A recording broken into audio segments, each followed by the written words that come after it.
এবং কারিগরি শিক্ষা বিষয়ক প্রশিক্ষণ প্রদানেরও আমাদের সুযোগ রয়েছে। আগ্রহী যারা যুবক রয়েছে, প্রশিক্ষণের মাধ্যমে তাদেরকে কিভাবে এক্সপার্ট হিসেবে, স্কিলড হিসেবে গড়ে তোলা যায়, বিএনপি সেই পরিকল্পনাগুলো তৈরি করছে। নতুন নতুন কর্মক্ষেত্র কি আছে সেগুলোকে চিহ্নিত করার জন্য আরেকটি টিম আমাদের কাজ করছে। অনেকগুলো বিভিন্ন সেক্টরে বিভিন্ন অনেকগুলো টিম আমরা তৈরি করেছি, এবং এই টিমগুলো যে শুধুমাত্র যে বিএনপির নেতাকর্মীদেরকে নিয়ে তৈরি করা, নট দ্যাট। এখানে বাইরের বহু মানুষ, এক্সপার্ট যারা, যারা যেই লাইনের এক্সপার্ট, যেই বিষয়ের এক্সপার্ট, তাদেরকেও আমরা এখানে ইনক্লুড করেছি। ফ্রিল্যান্সিং বা আউটসোর্সিং এর বিস্তারের জন্য এখানে একটা সমস্যা আছে যে সহজ উপায়ে অর্থটা তারা দেশে আনতে পারছেন না, সরাসরি তাদের কাছে আনতে পারছেন না। এবং যাতে তারা আনতে পারেন সেজন্য পেপাল, ওয়াইজ, স্ট্রাইপের মতন যে আন্তর্জাতিক পেমেন্ট গেটওয়ে আছে, এই সুবিধাটা যাতে চালু করা যায়, এই রিলেটেড যারা লোকজন আছে তাদের সাথেও আমরা আলোচনার চেষ্টা করছি, তাদের সাথে আমরা কথা বলছি, এর মধ্যে তাদের সাথে কথাবার্তাও হয়েছে। রাষ্ট্রীয় পর্যায় থেকে সুযোগ সুবিধা কিভাবে দেওয়া যেতে পারে ছোট ছোট এন্টারপ্রেনারকে, সেই বিষয়ে কাজ করছে আমাদের টিম। তারা আমাদেরকে অ্যাডভাইস তৈরি করছে আমাদের জন্য।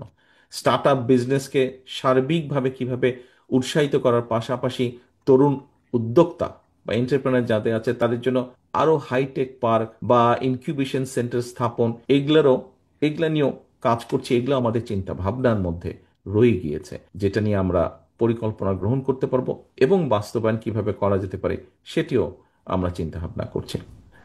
প্রিয় তরুণ যুবক ভাই বোনেরা, আমি মনে করি তরুণ যুবক উদ্যোক্তাদের নেওয়া প্রযুক্তি নির্ভর প্রকল্পগুলোর মধ্যে যেসব প্রকল্প নতুন কর্মসংস্থান বা জব অপরচুনিটি তৈরি করতে সক্ষম হবে, সেই ধরনের প্রকল্পকে সহজ শর্তে সরকারের পক্ষ থেকে কিভাবে ফাইন্যান্সিয়াল সাপোর্ট দেওয়া যায়, এই বিষয়টি আমাদের সার্বিক বিবেচনার মধ্যে রয়েছে।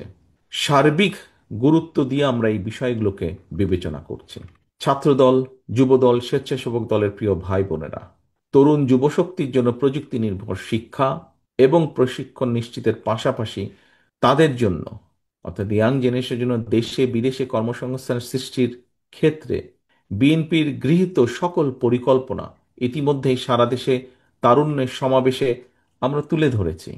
এ কারণেই আজকে আবারও আমি এই অনুষ্ঠানে প্রযুক্তি নির্ভর যুব সমাজ গড়ে তোলার ক্ষেত্রে বিএনপির নেওয়া পরিকল্পনাগুলো সংক্ষেপে আমি আবারও আপনাদের সকলের সামনে তুলে ধরলাম।